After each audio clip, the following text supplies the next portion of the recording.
Hey guys, this is the Writing Prompt channel. Here, we take posts from Reddit and read out loud the best stories with the help of a bot.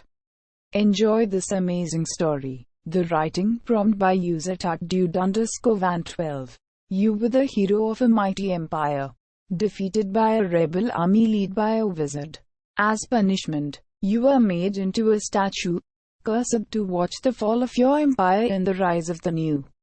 Here is the amazing story made with the help of the prompt by user Lady_Nereva. They started with me. They bound my body, posed me atop the plinth like a toy, a contorted miserable figure begging for mercy. In my heart I was screaming every curse and damnation I knew, even as the stone enveloped me. Yet the death I prepared for did not come. Instead, a far worse fate awaited me. I was without hunger or fatigue as they carried me through the burned and broken streets of Holkaren. They sat me upon the remains of a fountain, shattered during the siege, and left me to watch as what little pieces of the nation I called home were driven away into darkened alleys and destitute markets. For 7 days and 7 nights I heard the cries and wails. Entire streets carted away in chains. The young split for their families. While my eyes could not move, I could still see. The pleading eyes of the people I failed mutilated me in ways no blade ever could. I could smell the charred piles of bodies. It clung to my marble skin like thick sheet, drowning me in its stench. Eventually the days and nights bled into each other. To try and count how long I've stood vigil here would be madness. All I can recall is the changes around me.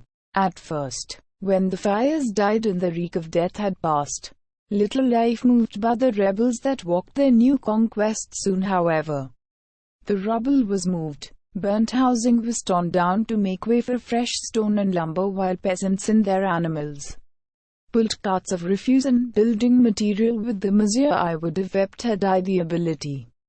Seeing monuments to a life well lived destroyed in such a fashion. Morris's Bakery, the Golden Crow Inn, even the Dancing Butterfly, all gone, lost in flame and sword. It ached to see the new built over what I loved.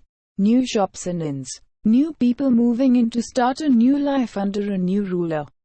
Day by day, step by step, the city I knew faded from me before my very eyes. Soon enough, throngs of people I never knew walked past every moment. Children gazed up at me uneasily. Young folk threw spare coppers into the water below me, asking for favors and love of others. The worst were the elders. I saw it in their eyes. They knew. In a quiet, sad look I saw more understanding and pity than I could ever hope to bear. The last I remember, it was a sunset. The amber streets filled to the brim with people as a few wandered close. I recognized their faces, their voices singing in my ears before my vision shook.